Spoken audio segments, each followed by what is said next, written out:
Ahora vamos a pasar a las discontinuidades de tipo 3 y 4, es decir, las llamadas inevitables, de salto finito o de salto infinito. Y vamos a especificar claramente qué es el salto finito y cómo se puede calcular su valor. Veámoslo primero gráficamente. Fíjate gráficamente esta situación. Claramente sabemos que hay una discontinuidad en x igual a a. Fíjate como la rama de la izquierda está muy separada de la rama de la derecha. Hay un salto que me va a decir claramente que hay una discontinuidad. Esta discontinuidad inevitable va a hacer que cuando analíticamente la quiera estudiar, su primera condición, es decir, si existe el límite cuando x tiende a de la función, me va a obligar a trabajarla por la izquierda y por la derecha. Fíjate que por la izquierda va a tener un valor distinto a un valor por la derecha. Efectivamente, por la izquierda le hemos llamado c, por la derecha le hemos llamado d. Como los límites laterales no coinciden, no le tengo que dar más vueltas. Eso quiere decir que la primera condición no se cumple, el límite no existe, con lo cual la función no es continua. Y cuando esto va a ocurrir, me voy a encontrar una discontinuidad inevitable. Cuando los límites laterales son números los dos y no infinitos, entonces voy a poder calcular el salto. ¿Y cuál va a ser el salto? Pues restar uno al otro. Podemos restar uno al otro, me da igual el de la derecha que el de la izquierda. La cuestión es que cuando los restes, el resultado tendrá que ser su valor absoluto. Un momento, ¿quién es el valor absoluto? Fíjate bien que esto es un concepto nuevo, pero nada complicado. Te lo explico rápidamente.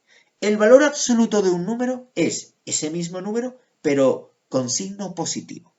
Por ejemplo, el valor absoluto de 4 es 4, porque 4 lo voy a asignarle el positivo, que ya lo era, pues muy bien, 4. El valor absoluto de menos 2 es 2, porque voy a asignarle siempre el valor positivo. Como era menos 2, lo cambio a positivo, más 2, y esa es la respuesta. ¿Quién será el valor absoluto de 8? Pues 8. ¿Quién será el valor absoluto de menos 7? Pues 7. ¿Quién será el valor absoluto de 0? 0. ¿Quién será el valor absoluto de menos un medio? Más un medio. ¿Quién será el valor absoluto de más 3 cuartos? Más 3 cuartos. Luego, el valor absoluto de un número siempre es su versión positiva. ¿Cómo podremos calcular el salto? No tendremos más que restar un límite lateral al otro y considerar su valor absoluto. Si la resta me da positiva, diré que es su positivo. Si la resta me da negativo, diré que es el número en positivo. Muy bien, vamos a ver un ejemplo ya practicado anteriormente. Estudiemos la continuidad de esta función en x igual a 2. Claramente, visto desde un punto de vista gráfico, observamos una discontinuidad inevitable de salto finito.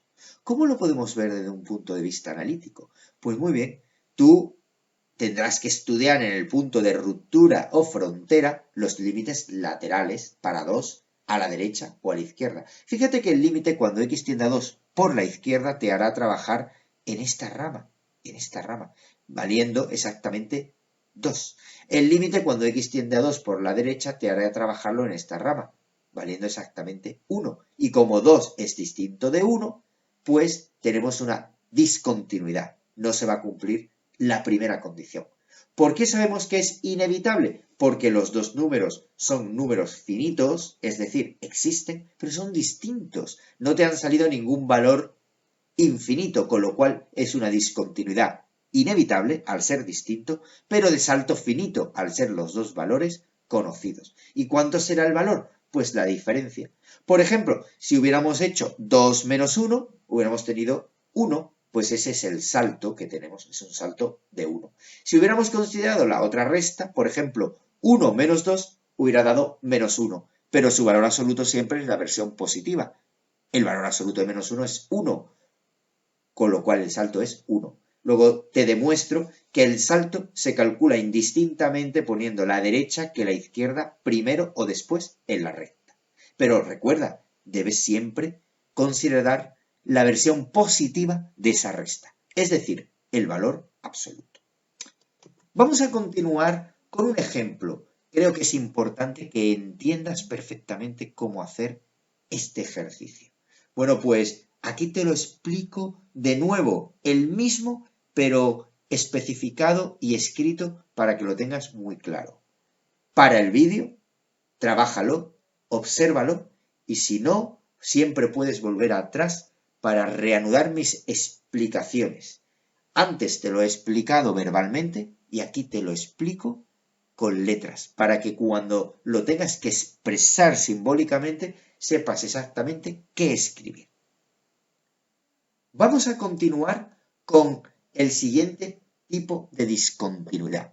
La última discontinuidad, la llamada tipo 4 o discontinuidad inevitable, aquella que esta vez tenía un salto infinito. Claro, evidentemente, ya te estás dando cuenta que nos vamos a encontrar una situación en la cual vamos a tener un salto en el infinito. Luego, por ejemplo, fíjate la gráfica de la izquierda. En x igual a es claramente discontinua y es que cuando tengamos que saltar desde la rama izquierda a la rama derecha, vamos a tener todo un salto infinito.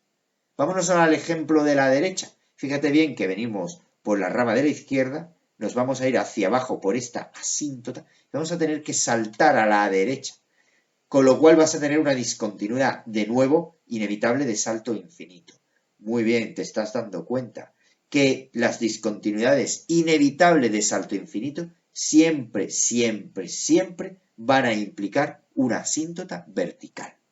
¿Cómo me lo podré encontrar desde un punto de vista analítico? Obsérvalo muy bien.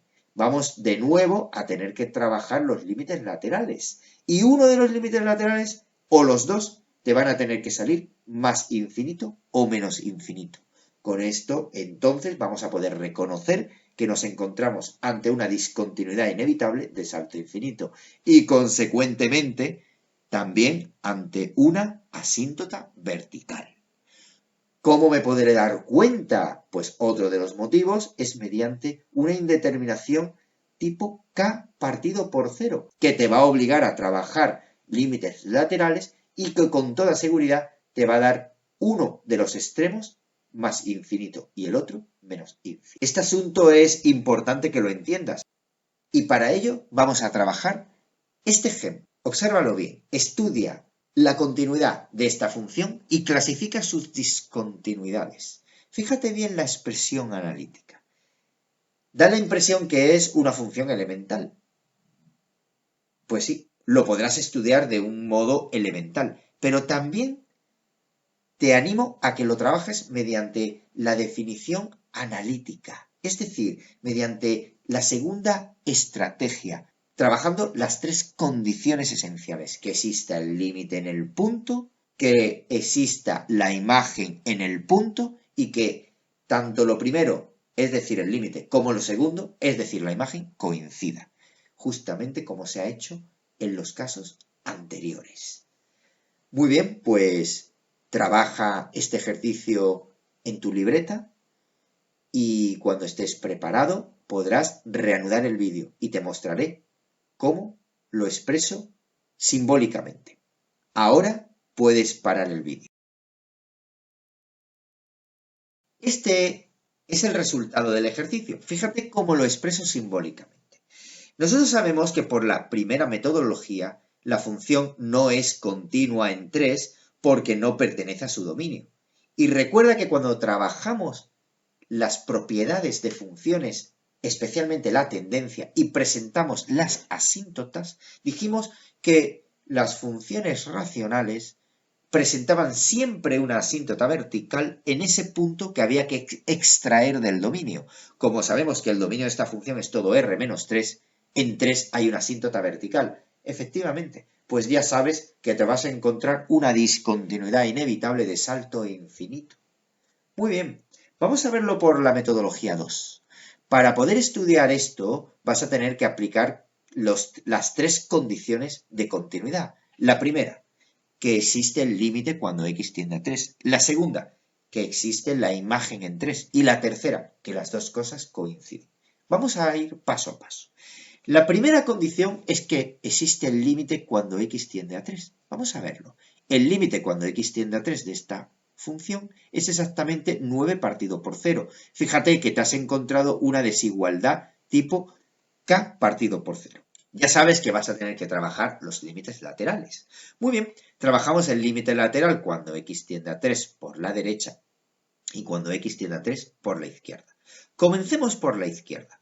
Mediante el uso de tabla de valores, yo voy a aproximar al 2,99, que cuando lo introduzco en la función me va a dar un valor negativo, con lo cual el límite cuando x tiende a 3 por la izquierda va a ser menos infinito, un número muy, muy, muy pequeño. Cuando estudio el límite cuando x tiende a 3 por la derecha, me voy a acercar, por ejemplo, al 3,01, que cuando lo introduzco en la función me va a dar exactamente 906, un número muy, muy, muy grande. Luego va a ser más infinito el límite cuando x tiende a 3 por la derecha. Fíjate bien que como hemos obtenido algún infinito, y en este caso los dos infinitos, los límites laterales, ya podemos asegurar que la función no es continua en x igual a 3 y nos encontramos con un tipo de discontinuidad tipo 4, es decir, inevitable de salto infinito. Claro, ¿cómo vas a calcular el salto si uno de los límites, o en este caso los dos límites laterales, son infinitos? Nunca podrías calcular el valor del salto. Luego el salto es infinito. Fíjate que gráficamente la situación era como nos esperábamos. Como dijimos, había una asíntota vertical en x igual a 3. Y observa la interpretación de los límites laterales más infinito y menos infinito como se estudiaron en los apartados anteriores. Entonces vas a poder hacer un esbozo, es decir, una aproximación de la gráfica de la función en las cercanías de la asíntota. Fíjate que cuando x tiende a 3 por la izquierda se va hacia abajo, hacia menos infinito, y cuando x tiende a 3 por la derecha viene de más infinito, de la parte superior. Muy bien, recuerda entonces que tendríamos que decir que f de x es una función continua en todo r salvo en x igual a 3, que presenta una discontinuidad inevitable con salto infinito en x igual a 3. Ese es el estudio de toda la continuidad y de la discontinuidad en el único punto donde lo es. ¿Por qué sé yo que no hay discontinuidades en otros puntos? Porque aplicando el método o la estrategia 1, sabemos que solamente será discontinua en el punto que esté fuera de su dominio, es decir, en 3. Muy bien, pues aquí te presento la práctica para que trabajes en tu libreta. Observa bien la función analítica, observa bien su expresión gráfica. Ya sabes lo que te vas a encontrar, pero ¿sabrás trabajarlo analíticamente?